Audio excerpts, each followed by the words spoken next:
Marc Marquez finally managed to score his first podium of 2024 in a full-length race by finishing second in Jerez. There were a few close moments in contact with eventual race winner Pecco Bagnaia. Marc has now reacted to the strong racing between the two. I'm your host Dillon Shelley, and first up on Moto World, Marc Marquez's opinion on Pecco's aggressive defense. Marc started off by recapping the decisive overtake that allowed Pecco to break clear and win the race. I caught Pecco. That was the moment to win the race. He defended himself aggressively, but in a good way. That's racing. He played his cards well. Afterwards, I was a lap behind him. The front tyre temperature rose and it was impossible to brake hard. But I also have to say that he surprised me with good times in the last 2 laps. He then specifically addressed the contact between him and Pecco that nearly saw both riders crash.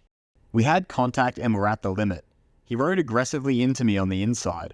I was lucky that I saw him and was able to right the bike a little. This is how we were able to prevent a crash.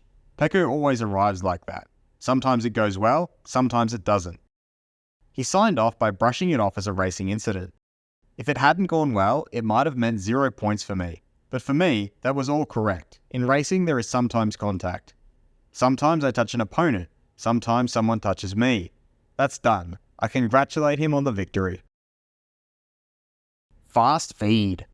Pramac Jorge Martin explained that it was a strange crash. I was the same speed as in the previous laps and braked in the same place. We will find out why the fall happened and find a solution. I've improved significantly in this regard since last year. I'm not leaving Jerez with nothing. 12 points isn't bad. That's why I'm not particularly worried. Pecco Bagnaia meanwhile suggested that he was already very late on the brakes at this point, but Jorge was even later.